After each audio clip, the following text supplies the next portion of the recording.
पूरे मुल्क का हमने याद करवा दिया है। पीएमएलएन का स्ट्रॉन्ग होल्ड है, लेकिन पीटीआई का भी एक स्ट्रॉन्ग चैलेंज है। अली हजरत मली पीटीआई वर्सेस नौशीन इफ्तिखार पीएमएलएन। और नौशीन इफ्तिखार के जो वालिद हैं ज़ाहिर शाह अलमारूफ इफ्तिखार उल हसन उनका, लेकिन ज़ाहिर शाह के नाम से बड़े अपने हल्के में और पहचाने भी जाते हैं, जाने भी जाते हैं। उनका बड़ा होल्ड रहा है इलेक्टोरल पॉलिटिक्स में इलाके की। हमारे साथ मौजूद है फैसल साई, पब्लिक न्यूज़ के रिपोर्टर है। उनका अपना ताल्लुक भी डस्का से है और इस वक्त मौजूद भी डस्का में है। फैसल, अस्सलाम वालेकुम and welcome to the show. वालेकुम सलाम फवाद साहब। फैसल, आपके डस्के को तो हमने मशहूर कर दिया है पूरे मुल्क में, जिस तरह के आप लोग बाई इलेक्शन कर रहे हैं। अब उम्मीद है कि इसके बाद ज़रूरत नहीं पड़ेगी, लेकिन आज क्या रहा? पिछली दफ़ा तो बड़ा पुरतशद्दुद वाक़यात भी हुए। आज क्या ओवरऑल माहौल क्या रहा था इलेक्शन का?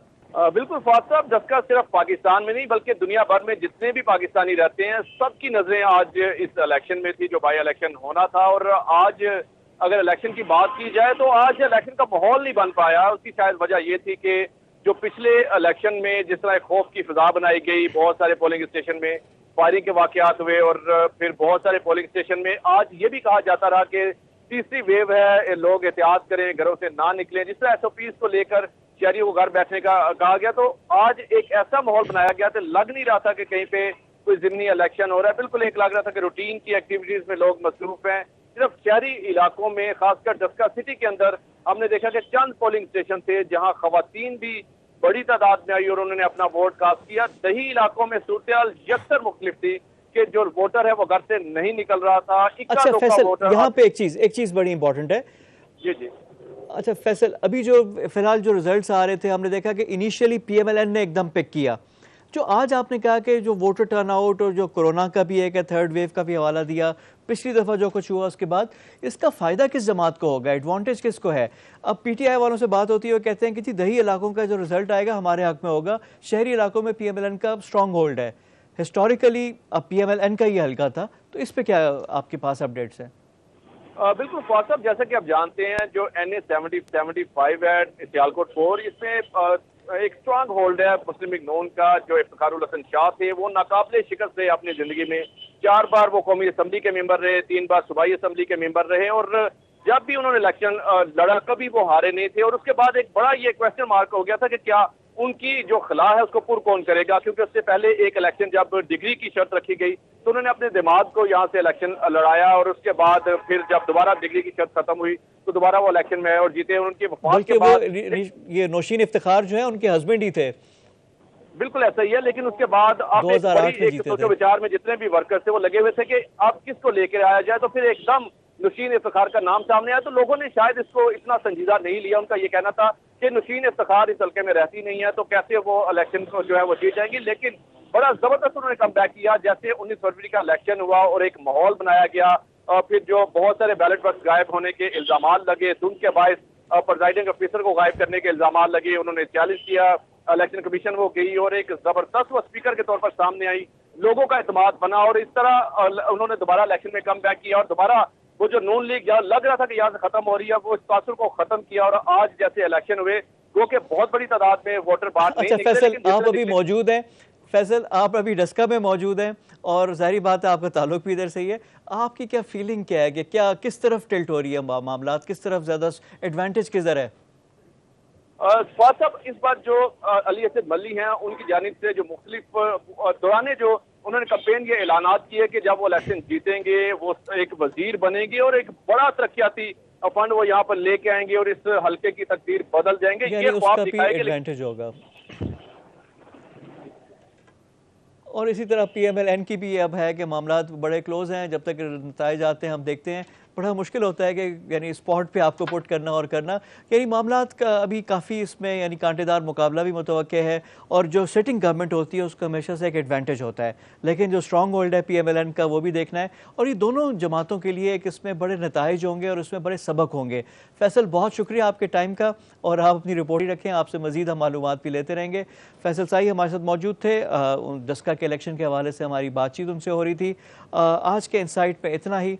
कल आपको फाइनल जो हतमी रिज़ल्ट होंगे, जो गैर हतमी और गैर सरकारी नताइज के अलावा जो रिज़ल्ट होंगे वो हम आपकी खिदमत में गोशगुजार करेंगे। और यहाँ कई दहाइयों से नस्ल दर नस्ल गद्दी नशीनी और जान नशीनी की जो सियासत थी उसकी आड़ में मनशियात फरोशी, कब्ज़ा माफिया की पुष्पनाई और गुंडागर्द अनासर जिसमें इनके जवारी और हर तरह से क्रिमिनल माइंडसेट जो है वो इस गद्दी नशीनी की सियासत की छतरी के नीचे परवान चढ़ता रहा।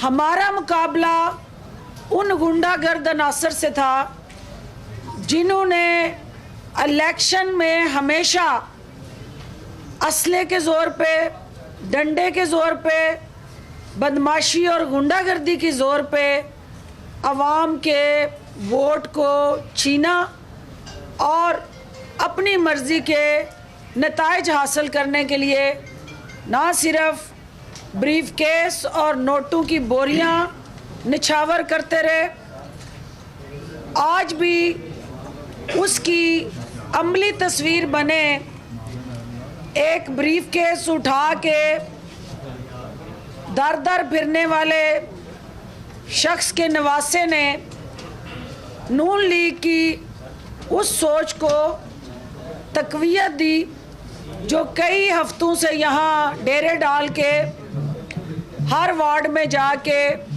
लोगों का ज़मीर ख़रीदने में मसरूफ़ अमल रहे। मुझे आज इलेक्शन कमीशन से दो गुजारिशात करनी है। एक मेरी गुजारिश कि आज सूबाई हुकूमत ने आपकी हदायत के मुताबिक हर मुमकिना कदम उठाया जिसकी वजह से आज एक मुनसिफाना, शफाफ और आज़ादाना माहौल में ये इलेक्शन जो है वो इनकाद पजीर हुआ।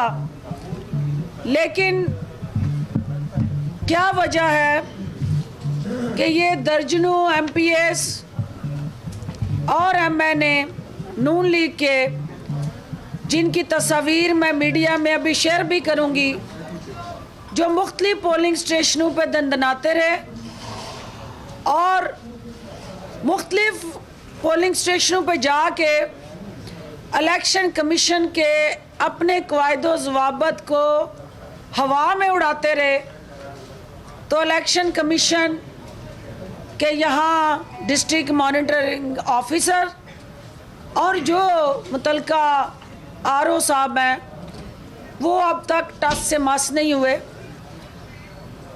एक तरफ मुसलसल क़वायदो ज़वाबित को पाँव तले रूंद के इलेक्शन कमीशन के क़वायदो ज़वाबित का मजाक उड़ाने वाले हैं, तो दूसरी तरफ हुकूमत पंजाब वज़ीर आज़म इमरान ख़ान की दी हुई कमिटमेंट के मुताबिक जो वो ये कहते हैं कि मुझे हर हाल में पाकिस्तान की तारीख़ के अंदर, ये नया पाकिस्तान के अंदर हमने लेवल प्लेइंग ग्राउंड मुखालिफ को देनी है और पाकिस्तान की तारीख़ में ये कभी नहीं आपने देखा होगा कि हुकूमत वक्त, वसाइल, इख्तियार और हर तरह की सरकारी सपोर्ट होने के बावजूद इलेक्शन के अमल में किसी तरह से ना कोई रुकावट डाल रही हो और ना कोई रखना डाल रही हो। और आज आपने पूरे हलके में कैमरे की आंख ने कहीं किसी सूबाई वज़ीर को, किसी हमारे ऑफिस बेरर को और पार्टी के किसी ज़िम्मेदार को पोलिंग स्टेशनों के अंदर नहीं देखा होगा। आज हमें एक दफ़ा फिर जो है वज़ीर आज़म की उस विज़न को तक़वियत देते हुए हमने मुखालफीन को, जिन्होंने असले के ज़ोर पे मुख्तलिफ पोलिंग स्टेशंस का अमन व अमान बर्बाद करने की कोशिश की, मैं अपने कारकुनान को ख़राज तहसीन पेश करना चाहती हूँ कि उन्होंने सब्र व तहम्मुल का मुज़ाहरा करते हुए पुलिस की मदद ली, रेंजर्स की मदद ली और उनको कानून के हवाले किया, ना कि उन्होंने कानून को हाथ में लिया। आज जो है वो अहम तरीन जो पेशरफ्त ये है कि प्रेस कॉन्फ्रेंस कल जो है वो DGPR में होती है, हकूमती तरजीहात पे बात होती है, सहाफ़ी के सवाल पे यकसा तरक्की के अमल की जो वज़ीर आला उस्मान बुज़दार की सोच है उसकी अक्कासी होती है। तो नोटिस जो है वो डिस्ट्रिक्ट रिटर्निंग ऑफिसर जो है वो यहाँ मुझे इशू करता है, जो लाहौर में होने वाली प्रेस कॉन्फ्रेंस है। अगर ये वायलेशन है और अगर मैंने वहाँ हकूमती तर्जमान होते हुए जो कतन मेरा मकसद डस्का के इलेक्शन को सबोताज करना या उसमें इंटरफेरेंस करना नहीं था, मेरी ये ज़िम्मेदारी है कि जहाँ प्रेस टॉक होगी, हकूमती इक़दामात, हकूमती रिलीफ प्रोग्राम, हकूमत की तरजीहात और अवामी फलाह बहबूद के मंसूबों की मैं हर हाल में मीडिया के सामने एडवोकेट बन के, उनकी तर्जमान बन के, वकील बन के वो बात करूं। और कल की बातचीत भी उसी ज़िम्मेदारी के साथ जुड़ा मेरा फरीज़ा था जो मैंने अदा किया। जो RO साहब पहले दिन से पाकिस्तान तहरीक-ए-इंसाफ के तहफ़्फ़ुज़ात उनके हवाले से थे, वो आज भी वो तहफ़्फ़ुज़ात बरकरार हैं। आज भी हम ये समझते हैं कि जितने MPA हज़रात और MNA हज़रात मुख्तलिफ़ पोलिंग स्टेशनों पे सैर व तफरी, गपशप और वोटर के जहन को आलूदा करते रहे, आज भी RO साहब ने उनको कोई नोटिस जारी नहीं किया। हमें इलेक्शन कमीशन से तवक्कुआत हैं, हमें किसी फ़र्द वाहिद से कोई लेना देना नहीं। हम ये समझते हैं कि हमारे जो RPO हैं, हमारे कमिश्नर हैं, हमारे DPO और DC साहब, AC और DSP हजरात सब जो हैं उनको कानून के कटहरे में लाने के लिए इलेक्शन कमीशन सस्पेंड करता है, उनके खिलाफ महकमाना कार्रवाई का आगाज़ करता है। लेकिन ऐसी क्या एक अजीब सी मंतक और सूरत हाल है कि हमारे RO साहब हमारी तमाम तर एप्लीकेशंस, तहफ़्फ़ुज़ात, उनके साथ जुड़े खदशात और तमाम तर आइनी और कानूनी हक होते हुए भी वो RO साहब आज भी यहाँ डस्का में अपनी ज़िम्मेदारियाँ अदा करने में नाकाम रहे हैं। हमें मुआविन खुसूसी इत्तलात पंजाब डॉक्टर फिरदौस आशिकावान डस्का में मीडिया से गुफ्तगू कर रही हैं। उन्होंने कहा वज़ीर आज़म इमरान खान मुल्क में साफ शफाफ इंतखाबात का अज़्म रखते हैं, आज इंतखाबी अमल के दौरान कई बेज़ाब्तगियाँ देखेंगे। और उन्होंने ये भी कहा कि वज़ीर आज़म ने वज़ीर आला पंजाब को हिदायत दी थी कि इंतखाबी अमल को मुकम्मल साफ रखा जाए। नून लीग के हवाले से बात करते हुए उन्होंने कहा कि नून लीग का